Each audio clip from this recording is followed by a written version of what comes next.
Greetings, everyone. Welcome again to Her Story Podcast. It's been a while. It's been a while since I've been with you, and I am back.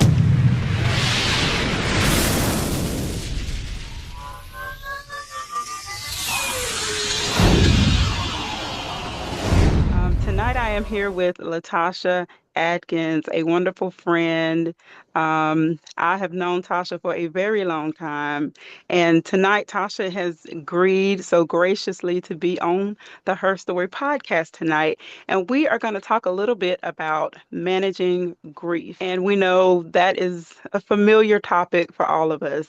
If we are a human person, which we are, then we've all encountered something that has caused us pain or have caused us to be at a low place in our life. Even if we've come out of it now, we understand or kind of have a little bit of experience about what that might feel like. So tonight, Tasha is going to boldly share some of the experiences she's had in life that caused her to be in a place of grief. Would you mind just sharing with everyone who's watching, telling them a little bit about who you are? I am Latasha Adkins, mother of four, grandmother of five. I rather just do what I do and move in the shadows. I'm a background person. You don't have to say my name, but I'll do everything that I can do. That's just the person I am. I don't need acknowledgement for it. So Yes. I'll know how I would describe myself. I don't know. I don't talk about myself. And believe it or not, everyone, I know that to be true. Tasha is a person, from what I know of her, to lay low in the background. She's always doing something for someone else to encourage them, or she's heard something, she grab a hold of that and she remembers it, and she give gifts, and she just do different things that you wouldn't expect people to remember to do or even think of, and she is that person. She really is.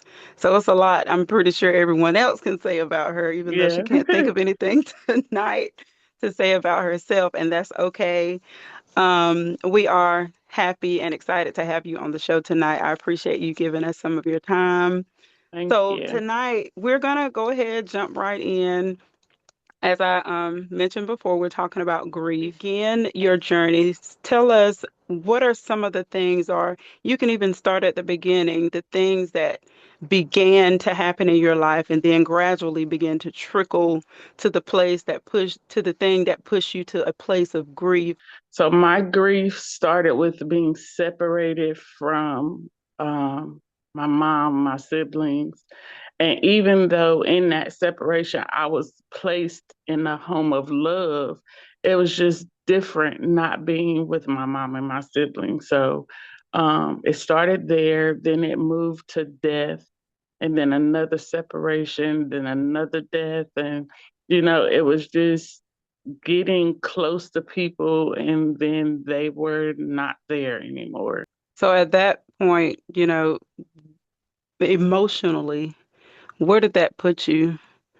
Because, I mean, I can only imagine losing person after person that you loved and cared about. So emotionally, what position did that put you in?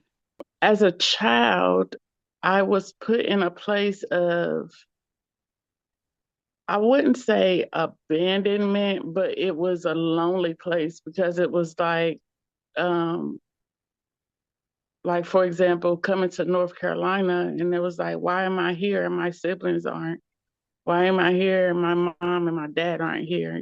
So with that experience, it was just, well, if my mom and my dad didn't want me, no one else would want to deal with me. I wouldn't trade anything, for the home that I was put in.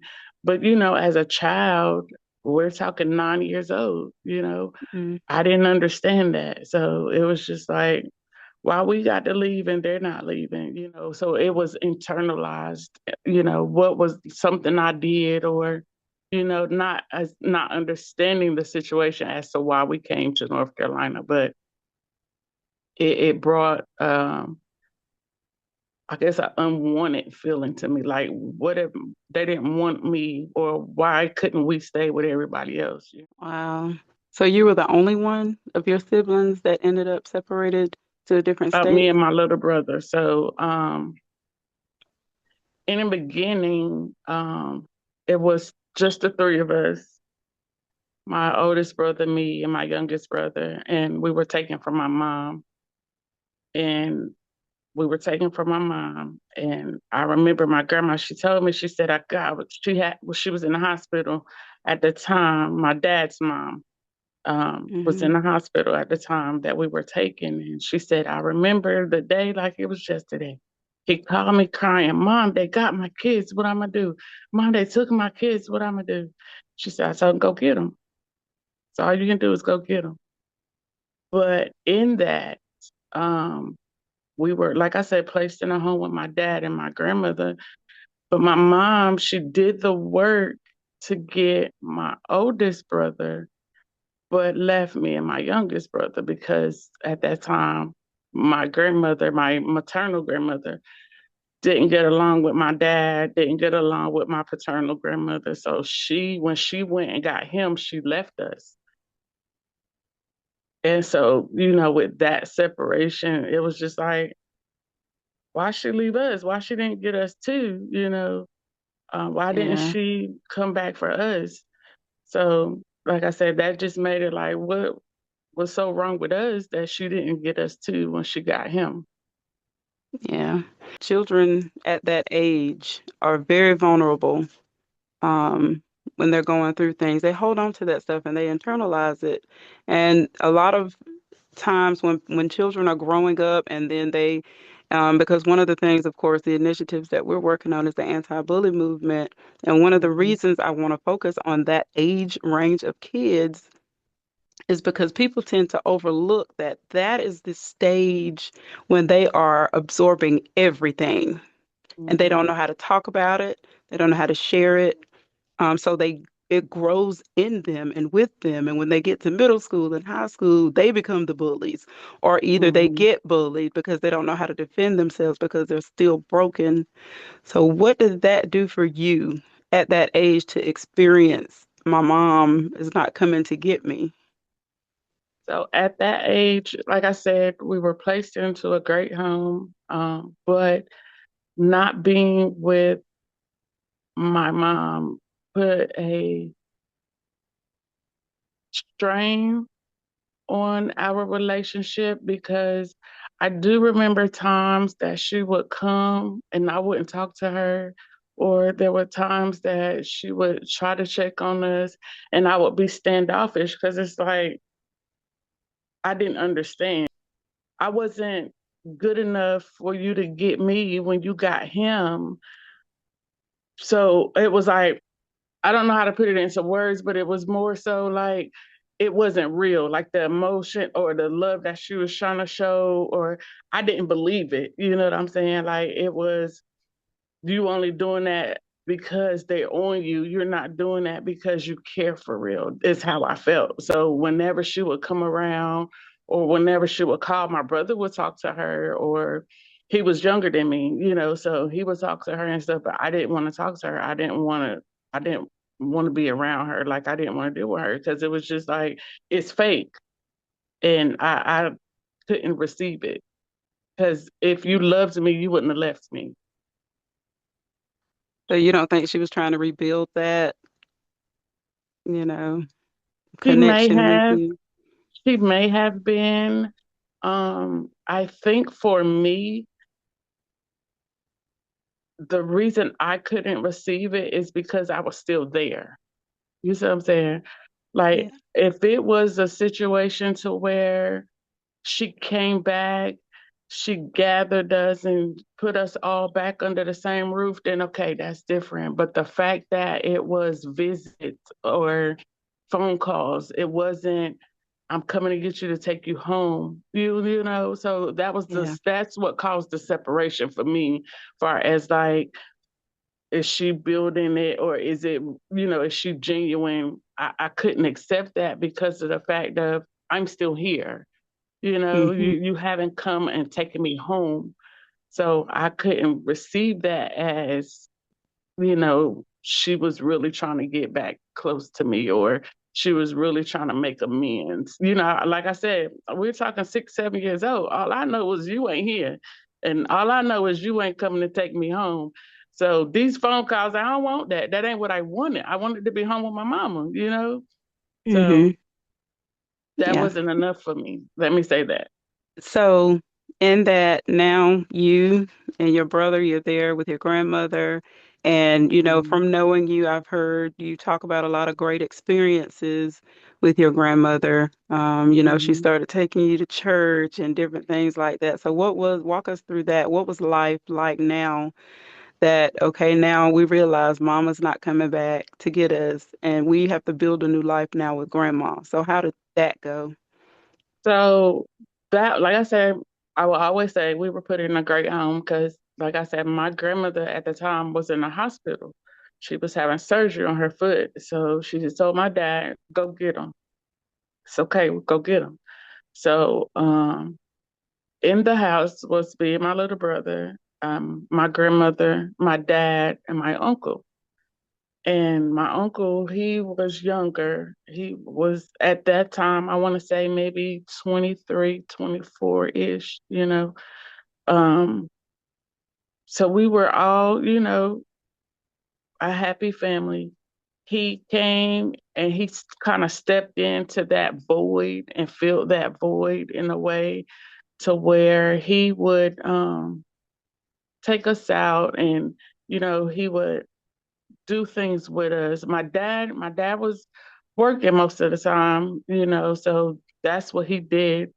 My grandma, she made us comfortable and she gave us the type of love to where if we were missing anything, we didn't know it. If we didn't Mhm. have what everybody else had, we didn't know it. It wasn't apparent. So, and where she stayed was um, in a community with a lot of other children. So it wasn't like, we stayed in this, I don't know what you call it, but it was like 7 apartments that were hooked together. You know, Mhm. you see those a lot in the city. And it was a apartment complex across the street. And then there was another one. And so in those, there were children that were our age. So it kind of made the adjustment easy. Mhm. Um, But yeah, I remember having my first birthday party with my grandma. She did those things to make us comfortable not being at home. And like I said, Mhm. my dad worked all the time, so he was in and out. So it was like my grandmother and my uncle were our main parents, you know. And like I said, dad in and out was work, doing what he do. Um, I understand better now than I did then. They were young too. They were young Yeah. parents, but as a child, you don't care nothing about that. So, you know, so, Right. um, and you'll find, quick disclaimer, I joke a lot, but that's how I learned to cope with a lot of things and keep moving because Mhm. of the way that my mindset is. If I dwell in a place too long, I'll shut down. So if you see certain parts where I might joke a little bit, that it's a tender spot, and that's how I handle it. I think a lot of people have that mechanism. What about your brother at this point? Was he coping okay? I know this is your story talking about you, but him being with you and y'all were the two there. Did he do well? I believe he did because of us being with our dad. You know what I mean? So, and like I said, he was younger, so he would still talk to her. He would still gravitate to her whenever she came around, whenever she visited. So the transition really wasn't too bad on him because I'm 6'7" at the time, so he is 4. We're 2 years apart, yeah. So he's like 4 or 5, So being there with our dad and our uncle kind of, I guess, helped him. And then, our papa was in and out. So he had those male figures there with him to Mhm. kind of help him transition. And it wasn't until we got older that you can see his, if that makes any sense. Like Mhm. he didn't struggle with his portion of everything happening visibly until we got older. So if it Yeah. was, you couldn't really tell it at the time. Yeah. Yeah, I get it. And it tends to be like that with the younger ones Mhm. because, the reality is a little bit different from them because they don't really think things through like you Mhm. would as you get older.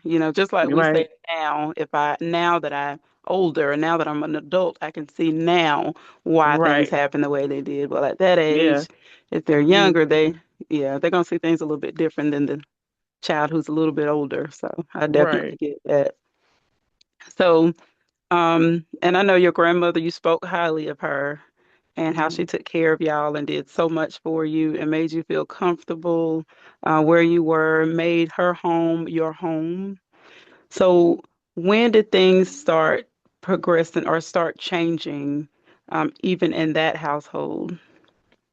So, like I said, my uncle, he would have been, I want to say, 24 ish, and he was young when we came, when everything happened.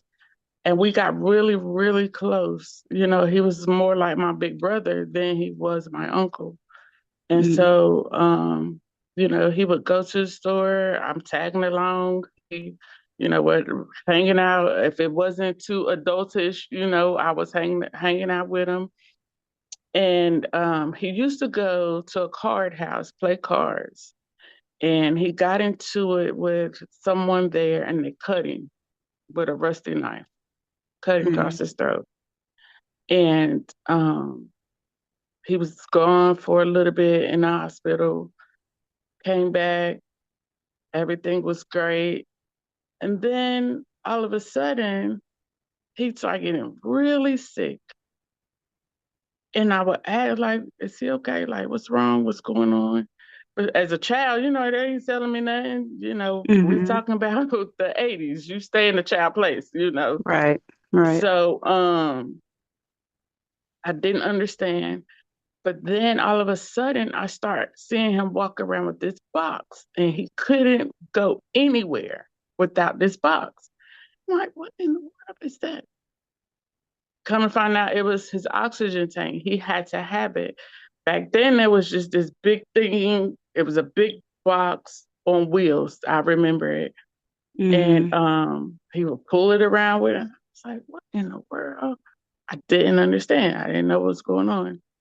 So he started getting really, really sick to the point where, so to know my uncle, he was the one. I'm not staying in nobody's hospital. Like if he in the hospital, it's because he cannot leave. But he going in there and they would say, well, Mr. Johnson, you got to stay here overnight. And he's snatching the stuff out. So it was to the point where they brought all of his stuff to the house, his hospital Wow. bed, the tanks, the machines.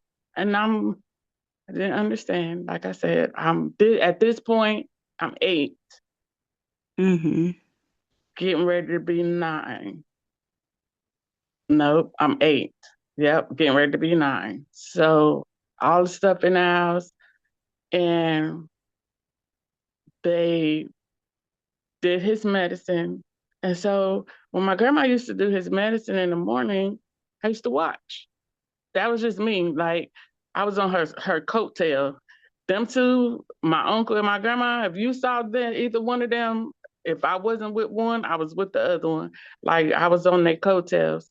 So I would watch her, how she did it, which one she got, which one she didn't touch, to the point where I was able to begin to help her. So like on Saturday, Sunday mornings, I would get up and go get his medicine, so she didn't have to do it. So that first medicine of the morning, I would do it so she didn't have to come down because where we lived at was stairs. So I would go down and do it so she didn't have to. Mm-hmm. And Sunday morning, I went. Um, I was 9, and her birthday's the 19th, which was like I want to say like a Thursday, Friday. I don't remember exactly, but I do know, her birthday's the 19th. And I remember them sitting there.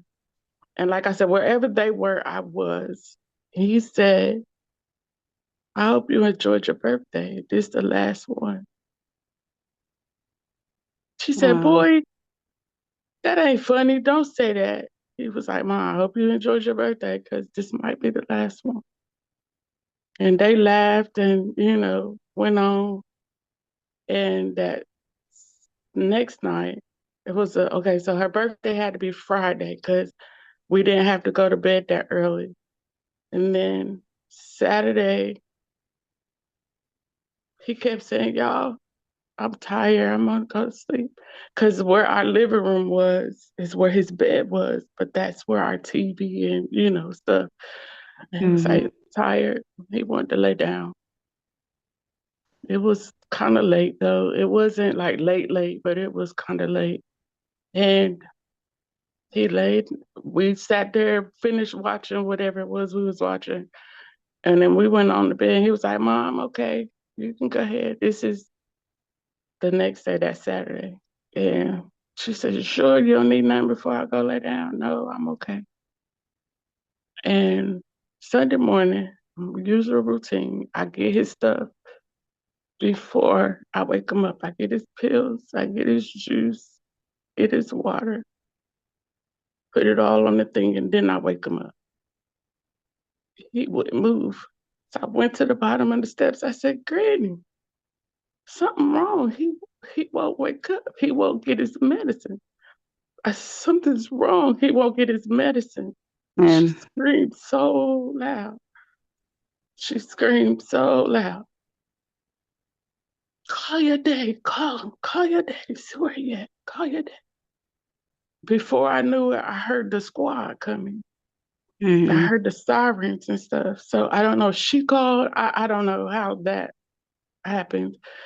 But I'm on the phone with my dad, and I'm like, he said, "What's going on? What's all that? What's going on?" I said, "He won't wake up." That's all I kept saying. I don't know what's wrong. He won't wake up. He won't wake up. He won't wake up.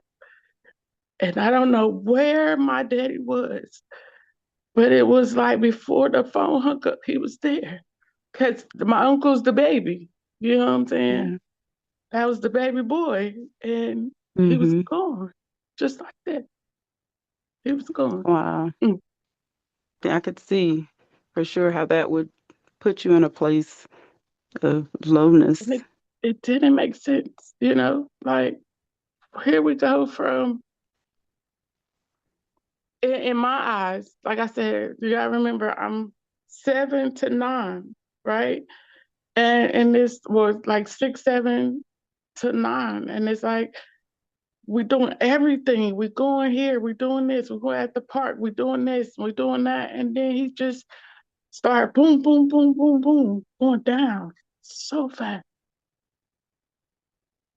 Um, And they was like, he had cancer. Cancer? What? Like I said, stay in a child's place. It's the 80s. You get whatever information you eavesdrop on. You know what I mean? They wasn't mm-hmm. telling us nothing. So I just heard that and it was like, cancer? What? He had cancer. And come to find out, the cancer was something with the scar tissue from the knife that he had been cut with Mm-hmm. that developed, the cells developed in there, and it just progressed so quickly because of one, like I said, he wasn't staying in nobody's hospital. Yeah. And, a lot of the things we know now, we talking about the 80s, they didn't have, Yeah. so Wow. That's a lot for a child. That was definitely a lot for a child. And I can only imagine your grandmother at that point, you screaming, know. Yeah. that's just to hear her scream the way she did. It was just like something so unreal. Mm-hmm. Yeah. And then after this was December, he passed December 21st, 1986. And then I was stripped away again. We left and came to North Carolina. So now, not only all of this happened in Ohio. So the first time, you know, I was taken from my mom, that was in Ohio. But then I'm taken from everybody, my mom, my dad, my sisters, my brothers, everybody, my papa, and brought to North Carolina, my friends. At 9, I turned 10 in North Carolina. I didn't understand why me and my brother got to go. Why the rest of them? So at this time that my uncle passed away, there's my mom. There's 5 of us. My dad. There's 3 of us. Um, my brother and I are the ones with the same mom and dad. So that's how we are in the same conversation. We got the same mom and dad. Um, my 2 younger sisters that my mom have, they have the same mom and dad, and then my baby sister, we have the same dad. Gotcha. So at this time, there's a lot of kids, you know? Why are we the only 2 that's getting stripped away? My dad's still there with my sister. I'm still there with the other 3. Why we ain't? Why we got to go? You know? I just lost my best friend, and now I got to lose my family too. And so when Mm, I came to North Carolina, the grief of losing everything was wild to me. You know, at 9 years old, like, well, what did I do? Why I got to go? What happened? Like, I didn't understand that this is where her support system. It wasn't even about me. It was about her and her support system and what she needed because mm-hmm. her family was here. We ended up in Ohio, like they ended up there because that's where my papa's family is. But Mm-hmm. she needed her family, and but I'm 9. I don't know nothing about none of that. All I know is Yeah. I got to leave everything I know. So what was that move like here? Did you adjust easily? No, I did not. I was very rebellious, um, fighting and fighting because of several things, but all I needed was a reason. And then when I get into North Carolina, they gave it to me. If that makes any sense, because I was a pretty girl, you know. I had long hair. So my dad took care of our hair. You know anything about the 80s? I'm in the Jerry curl era, baby. You know what I'm saying? And it hung down my back.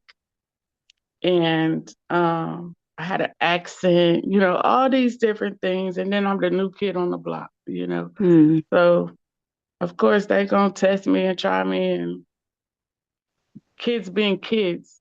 But mm-hmm. for me, I just needed a reason. For me, I just needed any way that I could cut a fool. That was Mm. my way of, like, I don't want to be here. In the beginning, it was because I wanted to be so bad that my grandma would send me back. That was my So purpose. you were doing it on purpose. You was Hmm. trying to act out on purpose to get sent back. So that I can go home. Mm, It didn't work. She old school. She didn't care nothing about that. She told me up and put me on punishment and did what she did. It didn't matter. So then when I saw that that wasn't gonna work, I internalized and I shut down. And I didn't talk for a long time. Um, we did go back and forth home for the summer. Then my uncle, who lives here, my dad's brother, he would take us back. My grandmother didn't drive. So when we first moved to North Carolina, we moved in with them. And she left us. Now, that is the trigger for me to go bananas because I didn't realize at first that when she left us, it was only so she can transfer everything else. So what happened, she in 87, we got out of school and she brought us here to my uncle. And then she went back on a train. And I'm like, now, well, now this, no, I didn't know. And Yeah. so I cut up real bad while she was gone. Oh, I cut up so bad because I didn't understand. Like she had brought us, and then she went back to get our stuff, and she went back to do the work to transition us, you know. But Mhm. like I said, I'm 9. I don't know. All I know is she dropped us off at these people's house. I don't know them, Mhm. right? Because they were here at that time. I want to say my uncle had just got out the military. Um, Maybe before my uncle passed away. I don't know what the time, but he was like in reserve status at that point. So I Mm. didn't know him except for whenever he would pop up. I didn't know who he was.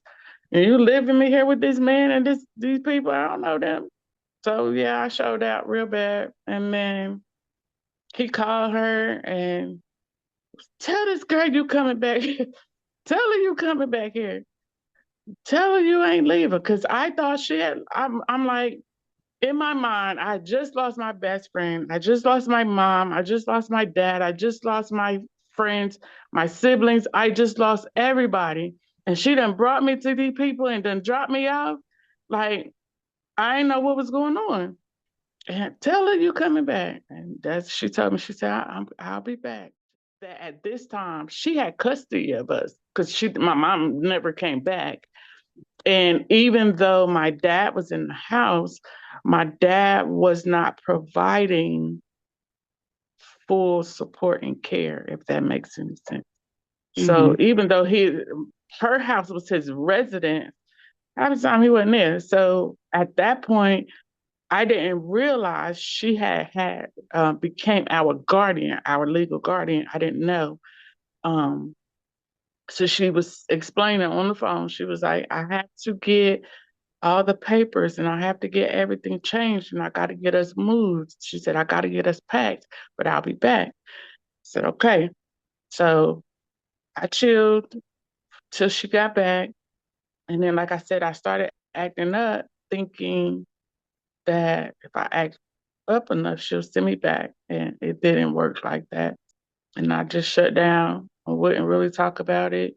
He took us that next summer, 88, he took us back.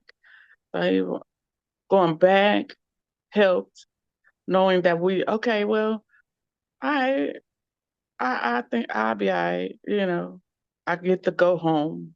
So him taking us back home was a help for me, you know, to be able Mhm. to know that I can still see them. Cause you know, at 9, you don't know, like I said, wasn't nothing being communicated with us, with the kids. So we going on with what the flow is. We didn't know Mhm. what was going on, but I'm thinking I'm gone from my family forever. Like I didn't realize like we going back and forth, and that helped me to cope with being away from them, knowing that that gave me something to look forward to. Because when we go on break, we went there for a week, Right. you know. So Mhm. Well, that was good. yeah, That was good. So that probably was a little bit of light in all of it that kind of helped. yeah, And so we talked about the childhood and the beginning phases of grief and different things that happened in your life that caused you to internalize pain and internalize probably some anger and a little bit of fear as well. So now take us to your, we'll go past the school days because I'm pretty sure a lot happened there too. It usually does. But now that you've become a young adult and you're still with your grandmother, how is life transitioning now for you? uh, before we go there, there's one more piece I got to add that's very important Mm-hmm. in the making of, because this piece is kind of like the nail in the coffin, if that makes Mhm. any sense. So I'm 12. We get a call. Nobody's heard from. No, grandma called. Like, anybody heard from Johnny? That's my papa. Somebody go check on him because even though they weren't together, they were like the best of friends. Like, together, they oil and vinegar, but apart, they were the best of friends, right? So Mhm. he would call, make sure we good. They talked all the time. I ain't heard from him. Somebody go see about him. Go check on him. They go find Mhm. him, diabetic coma in his apartment, rush him to the hospital. He passes away a few days later. Wow. Now, my papa passing away, that hurt because we wasn't there, but I was like, at this point, I'm okay. I've Mhm. experienced death, so it's not the first one. I'm cool. But what made it bad is, so his brother, my Uncle Bill, is where we stayed while my grandma did everything for my papa's funeral. We stayed at Uncle Bill's house. We leave Sunday morning after the funeral, headed back to North Carolina. Now, again, we talking about the 89, 90, no cell phones, right? We get home and the phone is flashing. Boom, boom, boom, boom. They blowing the phone up. His wife that he married maybe 2, 3 years at this point had killed him. The same house we just left. And I hear my grandma say to my uncle, what if we would have stayed one more night like we had planned to? Because my uncle was, what you call it, a double amputee. Both of his legs Mm. was gone.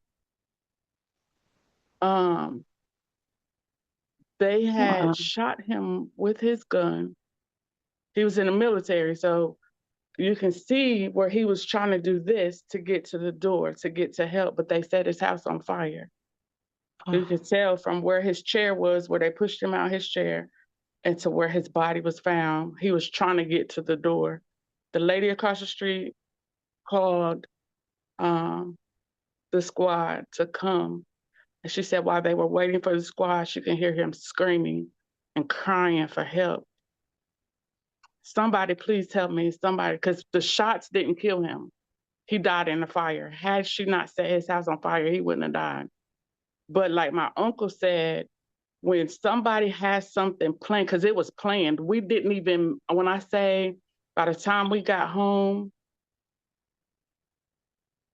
it couldn't have been dusk when it happened. Like by the time we got to the house, we couldn't have been gone, or we couldn't have been that far from home when everything took place. And I just heard her saying to him, what if we would have stayed one more night like we planned to? Would they have done that with us in the house? We all could have been dead. Wow. So to hear that as a child, I'm like, wait a minute. Not Wow. as, Yeah. yeah, like, what? Like, just That. the thought that we was just in the house. Mm. Like, what if her mind had, because it was premeditated. They thought that her and her son, they thought they were going to kill him. Setting the house on fire was supposed to be to cover up the fact that he was shot, thinking that house got caught on fire, he died in the fire, boom. Until they found the arson and the gunshots and all that stuff. They was trying to get the insurance money. But Wow. even in all of that, just to hear her say, what if we would have stayed? That could have been us too. My goodness. What? Wow. Yeah. Hear it Yeah. So, all what of you that talking as a about? child. Wow. You know what I'm That's a saying? lot. Like, just hearing that conversation between them two, and I'm just like, I used to ear hustle because, like I said, we talking about a time where children was made to stay in their child's place. Ain't nobody talking to them about nothing we ain't know. Right. So Right. I ear Right. hustled a lot, and I heard a lot of things. And that was something I should have been minding my business with my grandma. Like I said, living with her was great. got pregnant at 14. She didn't put me down. She didn't beat me down. She was my one constant that didn't change. No matter what it was, no matter how I acted, she reprimanded me and she disciplined me, but it was all the love was so strong that even in her disciplining me, I knew it was like, you did what you did, you got what you got. It wasn't Mm-hmm. no, I'm mad, so I'm gonna take it out on the kids. We ain't had to deal with none of that. Like I said, she loved us to the point where if we didn't have, we didn't know we didn't have. You know what I'm Mm. saying? If Yeah. it was no, they got this, we ain't got that. We ain't experienced none of that. Like, because she made sure that we may not have as much as the other kids had, but we didn't know that. You know what I'm saying? Right. Because we was Yeah. good. We had a hot meal every day. Like, even up until my grandma closed her eyes, we had a hot meal every single day until she couldn't do it anymore. So Yeah. the the values and the things I saw didn't compare to the relationship that I had with my grandma. And it helped being around family here, um, to deal with the loss of my family at home, right? And people, when Mm-hmm. you say grieving, they think of death and that, but you can grieve a lot of different things. And grieving Yeah. relationships was one hard thing for me because of the type of relationships that they were. You know what I mean? Mm-hmm. So that was hard for me. But building new family relationships, meeting cousins and aunts and uncles and people I had never seen before in my life. I Mm-hmm. went to a family reunion and she was like, this is this person and this is that person. And I'm looking, and mind you, my grandma, there's 9 of them. So, and then the children got children and, so our family was huge, and it just made a difference in losing, or being away from the family that I knew. As a young adult, just making sure that she was okay was my main concern. My children, like I said, I became pregnant at 14. She looked at me, she cried, because of course that's not what you want. She said, "We all Right. right. It's okay. Don't you worry about that. It's okay." She made sure I walked across the stage. She made sure I didn't give up. She made sure that even after I graduated with my class, I went to get my associates in accounting. Like, she made sure that I didn't lose a step, even though, I made a decision that wasn't ideal. I didn't lose a Mhm. step in the process. You know what I'm saying? So, Yeah. That's awesome. yeah. That's awesome. And it's amazing. I know we don't want to be any child. We don't want to be taken away from our family, especially our Mm-hmm. moms, dad. But God just, He has a way of doing things. Mm-hmm. And we don't understand them always. And we still sometimes wonder how or why did it happen the way that it did. And if we really sit and think about it long enough, we realize that had God not pulled us out of a certain place when He did, things would look very different for us than they do now. Yes. And it's sad when it happens. It's sad going through it, and it takes some time for us to really realize, get the lesson out of it, Mm-hmm. and the final result and the end result. So he does things so strategic and in order. We don't understand, but he has a plan the whole time. Yeah. I love in his word when he reminds us that he's never gonna put more on us than we can bear. He knew that you was built for it. He Mm-hmm. knew that you was gonna be able to overcome all that you was gonna endure. He knew that you was gonna have the strength, to the same strength that you had as a child that you hadn't tapped into yet is the same strength that you're pouring out into people right now today. Mm, It was always there. It just wasn't activated yet. We didn't know how to use it yet, but it was always there. It was yeah, created in us. And I see that, every day in you, the things that you do, the things that you've overcome, like parts of this story, most of this story I'd never heard before. mm, And so to hear it and to be like, wow, now I understand sometimes why you get quiet and retreat back to just give me my space, let me sit still for a minute, just give me a minute. I understand. Sometimes you just need that moment to breathe. Not that you're going back to that place of grief, but you just need a minute to yeah. breathe. So I I have to definitely process. get it. Yeah, I have I to definitely process to get it. keep moving. And like I said, a lot of times, um, I joke and I make light of the situation in order to deal, and keep moving. And as I got older, it's handling the loss changed. Mm, Because as an adult I can do things I couldn't do as a child, you know what I'm mm, saying? So handling loss changed in mm, other ways.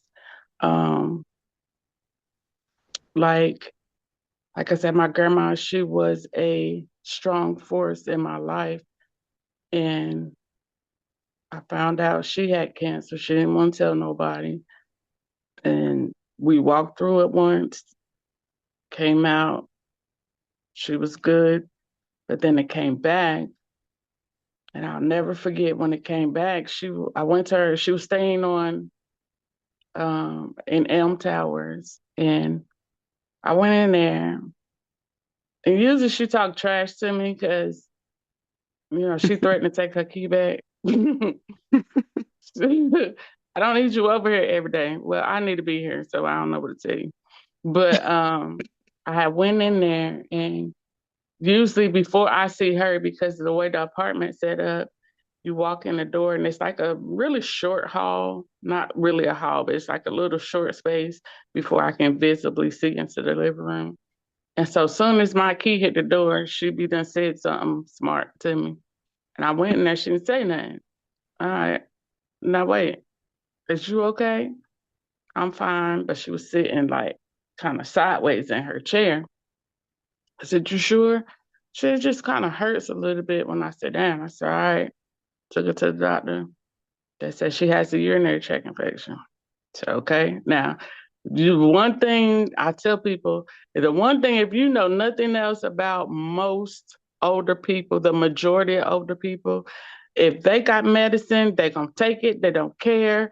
If you say take it this for this amount of time, that's what they're going to do because that's what the doctor said do. So she took her antibiotics, boom. At the end of it, she was still sitting sideways in her chair. This time it was like in the evening, so I took her to High Point Regional. Same thing. She got urinary tract infection. Another round of antibiotics. The third time, I flipped out. Has anybody taken the time to look at her chart? You mean to tell me that 2 rounds of antibiotics back to back did not get rid of this UTI? I'm not leaving here until somebody look at her chart and some more tests are done. Did you think to see maybe did her tumor come back in her uterus? Did you think to do that? Did anybody think to see maybe her cancer might have came back? Are y'all running any other tests than the urinary test? Y'all doing anything else? I flipped all the way out. I started mm, showing out in there.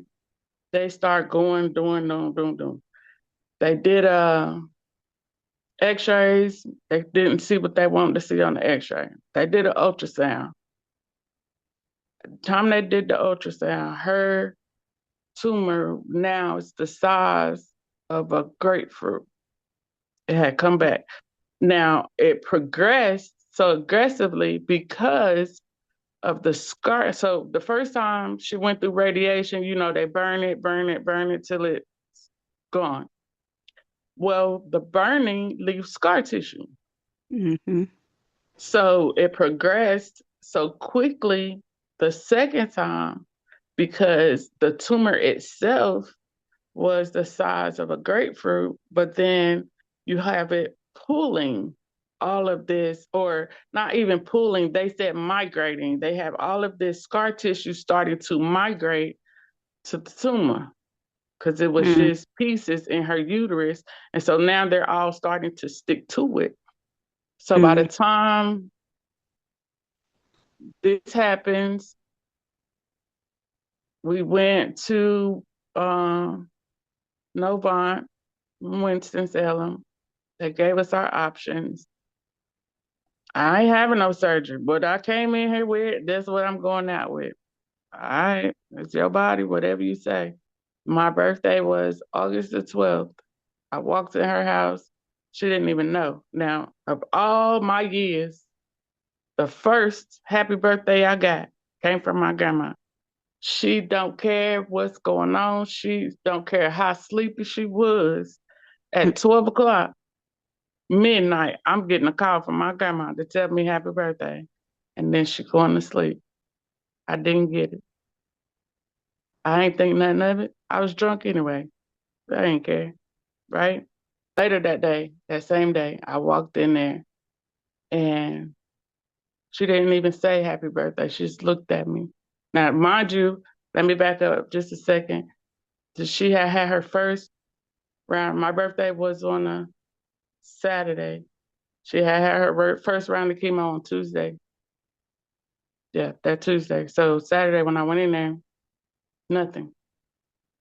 She was gone. She was sitting on the side of the bed, sick as a dog. I said, "You all right?" And then at this time, putting my eyes on her, it wasn't even about me no more. You know what I mean? It wasn't Mm. even about it being my birthday. I didn't care about none of that. It was just seeing her in that state. She had no clothes on.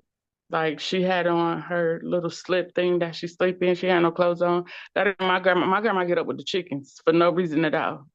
And she's fully dressed by 7 o'clock with nowhere to go. You know what I'm saying? Like she's up, she's Mm. bathed, she's dressed for no reason. Um, she sit on the side of the bed with her little sleep thing going. And then Tuesday morning, she had a doctor's appointment,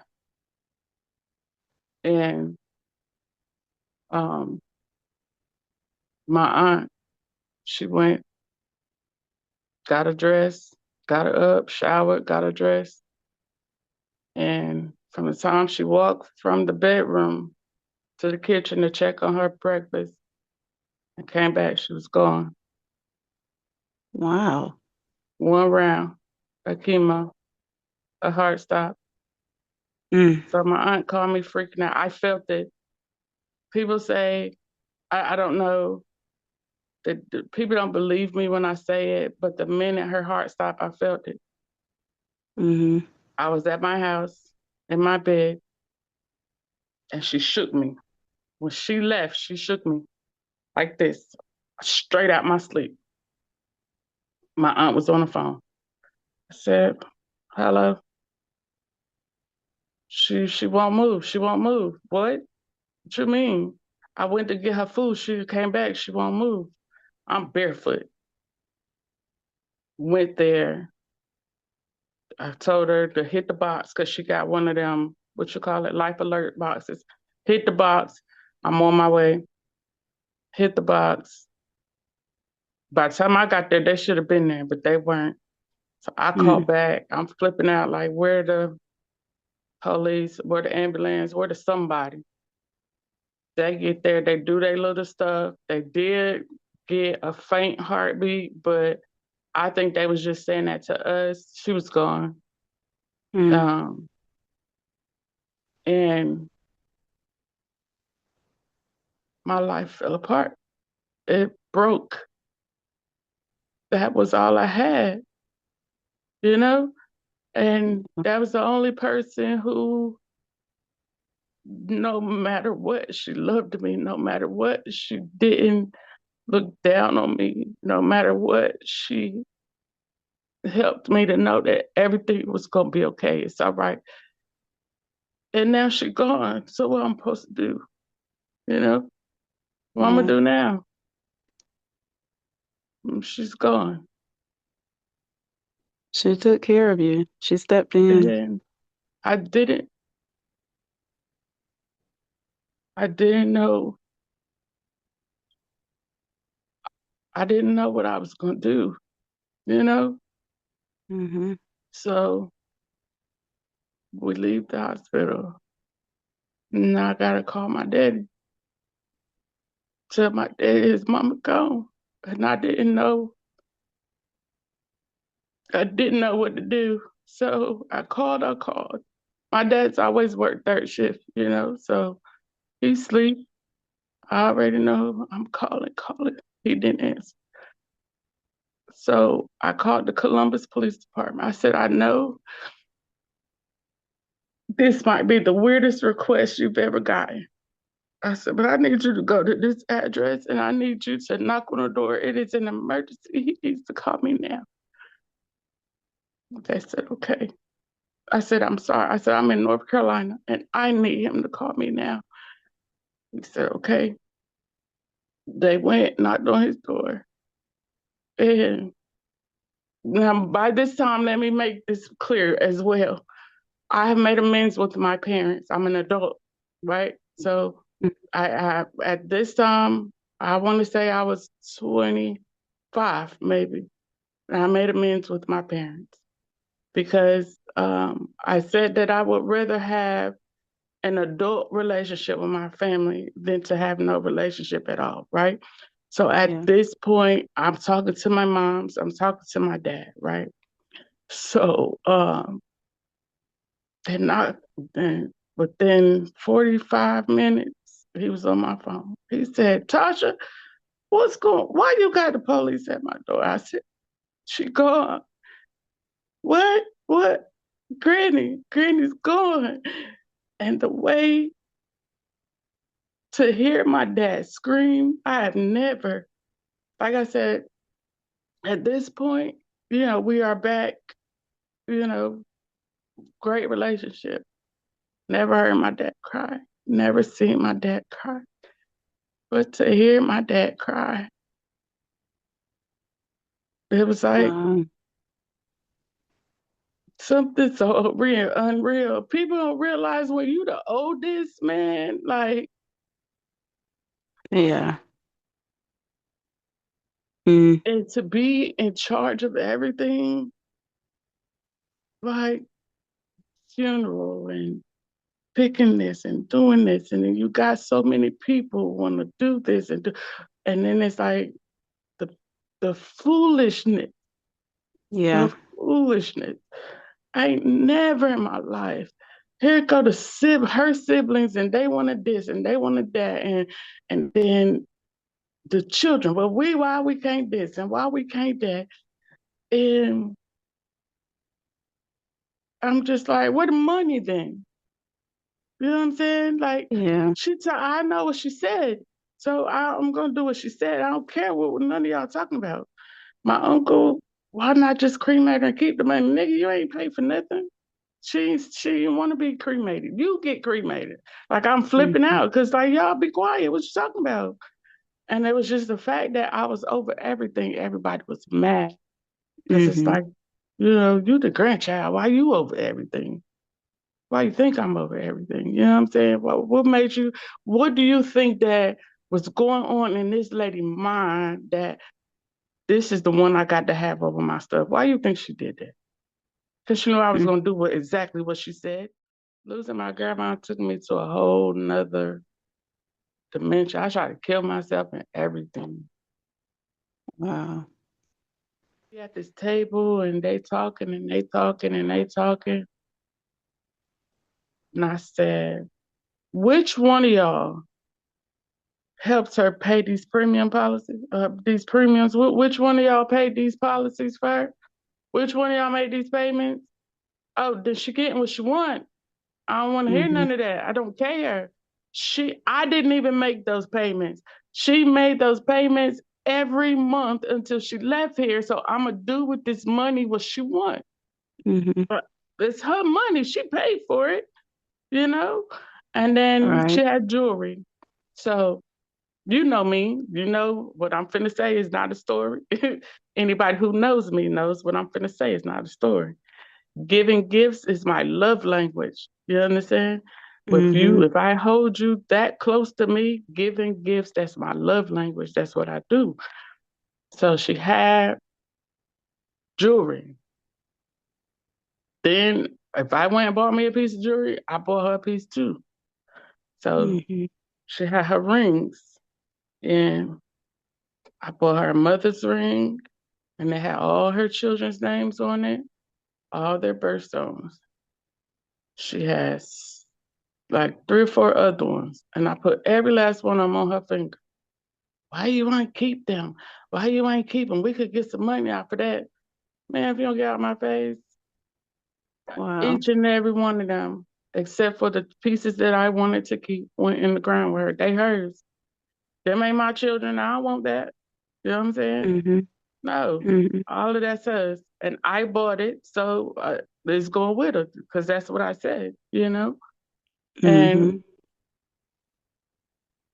I didn't come, this was 2006. So I'm going to tell you how God works because 2005, I gave my life to Christ. February 2006, I put my baby daddy out my house and I separated from him. I broke that relationship. In Mhm. August 2006, she was gone. And they said she was waiting. She wasn't going to leave you here like that. So I said, before I said that story, I said, being an adult, I dealt with things differently as an adult. I was a functioning alcoholic. I walked around bottle by the neck. After her funeral, I was on 85. And I don't know, I think I may have said this before, but if it was up to me, I wouldn't be here because I was on 85, doing 85, trying to hit a tree.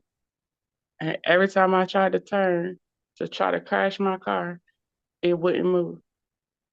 Every time I tried to turn to crash my car, it would drift the other way. Mhm. Then I um, tried to do it the third time, and it wouldn't do it. My wheel wouldn't turn. It would not go the direction that I wanted it to go. It wouldn't do it. So I pulled over on the wrong side of the median because I couldn't, where the trees and stuff, my wheel wouldn't go that way. So I pulled over in the middle and I just sat there and I cried for a second. So I got myself together and I pulled off and I Wow. went home and I Mhm. laid there on my couch, lost. I didn't have my kids then. Montrell's mom had my kids. I was done for. My oldest daughter, she was with her family. They had came and got her. So at this time, she's 14. So they came and got her, and I'm there by myself. And Danielle's mom came and she fussed me out, but she gave me what I needed. I don't know if that makes any sense. Um, Danielle's Yeah. mom came and she said, "Get up from here. What's wrong with you? What you gonna do? You gonna die too? If you die too, who's gonna take care of your kids? Your grandma, is this what she want for you? Get up from here. This ain't what your grandma taught you. Get up. You gonna Mhm. stay right here? What's gonna happen? You just gonna lay right here? Who's gonna feed your children? They got to come back. What's gonna happen?" That lady saved my life. I tell her that all the time. That's why when she asked me if I would take Danielle, I absolutely will. Yes, ma'am. That lady saved my life. Because had she not, and now she did it that day, that wasn't the only time she did it. It was just like she kept Mhm. pulling me out. No, no, no, get from there. No, you not, no, get up from there. No. If she see me slipping, come here, no, you're not doing that. No. And she would not allow me to slip to a place where I got stuck, if that makes Yeah. sense, you know? Yeah. And so, That's good. That's yeah, good. she wouldn't let me. And I drunk myself to the point I lost 3 years. Gone. Couldn't tell you anything that happened in them 3 years. I woke up one day and I looked in the mirror and it was like, what you doing? And I said, God, if you help me, I'll never come back here again. Meaning the place I was in. Yeah. Mhm. If you help me, I won't. Please, if you help me get out of this, I won't. And I called Corinne my blessing because he knew that in after that I got pregnant with her. He knew that getting pregnant with her, I wouldn't touch anything cold turkey. Because who am Mhm. I? You know what I'm saying? Who am I to impose anything on this child life? Only thing I did with my other kids, I did smoke cigarettes or whatever, but as far as like drinking and all that, partying and not while I was carrying my kids, absolutely not. Because who am I to do that to Mhm. my kids? You know what I'm saying? Yeah. And so in that with her broke the alcoholism, cold turkey. Wow. Oh, he always has a way. Yeah. He always has I a said, way. well, I mean, we couldn't do it no other way. Like, because I mean, this time Brenda ate. You know what I'm saying? I'm cool. Like, I got one finna graduate. Like, a baby. Wait a minute. Starting over. Yes. So I said, the doctor told me I was pregnant. Can we do that again? Are you sure? That ain't mine. I think you tested somebody else's. I can use the bathroom again. Like, he laughed at me. But that was just God's way of pulling me out in a way that he knew would be instantaneous. That like that suddenly, you know what I'm saying? It's like he knew would be that instantaneous change for me. Mhm. And it was. Hmm. And you know what though? I want to also mention, and you hear me say it all the time. In all of this, what I didn't say is I was in church the whole time. Every time the doors open, I don't care if I was drunk. I was in church. I never stopped. I never stopped reading. I never stopped praying. I never stopped going. That it didn't matter. Like even after my grandma passed away and I was so angry and I was so upset, I still went though. Mhm. I didn't stop. It didn't matter. If And the it makes a doors was difference. open, if the doors was open, I was there. Yeah. Revival, I was there all 3 nights. Whatever was happening, that's when I was at my cousin's church. Whatever was happening, I was there. It makes a difference. I'm telling you. The word of God Hmm. will keep us. There's power in the word. And the fact that you stayed, regardless of what else was happening in your life, Hmm. was a blessing. It was like an anchor that kept you. And I know you got lots more to share in your life. We need a part two of this podcast because I know that there's a lot more that you could share Yeah. on grief. But then our next, I do want to do a part two because I want to talk about not only the what's left over that still different things that still continue to happen, but then you're coming out of it, Hmm. how you transition and then just totally surrendered and said, you know what, Lord? Not my will, but your will be done in my life. I don't care what it looks like. I don't care what I got to go through. I don't care what I have to endure. Not my will, but your will. And I know that you did that. You've surrendered all of yourself to God. I know that. And that is, I think, on our next podcast, I would like to talk about that moment because that is, I believe, moments like that, when it happens, that's when we tap in to the gifts the power that is in us, that Hmm. thing that he created us with. That's when we tap into it and it comes alive in us and it gives us the power and the strength and everything that we need to move forward. thank you. Yes. Thank you for your transparency. Thank you for your boldness and your courage to share this story because that was a lot of detail. That was like a book and a very entertaining book. Might I add you, not entertaining, but it was a very good book. Um, and you should write one, FYI. But that was really good. The hearing people's story and their lives and what they went through, especially when it starts as a child. Wow, you can't look at people and see and imagine all the stuff that they had to endure and go through and the losses and the pain and the ups and the downs. It's amazing. And to look at you, to see the strength that's in you now, who would have imagined Yeah. that you had to go through all of that to get to this place where you are now? Anything else you'd like to say to our podcast viewers tonight before we get off? No matter what it looks like, no matter what it feels like, once you say yes to God, just keep moving towards God. It don't matter what stumbling block is there. It don't matter what comes up. Just keep moving towards God. Because I personally experienced when I am weak, that's when He is strong. So just keep holding on. Even if you got to crawl your way through, just keep going. Mm, Don't stop. oh, yes. Oh, yes. I know that all too well. I Mm-hmm. like that. And that's going to be our next one. This is a series, y'all. This is going to be a series with Tasha. This one was grief.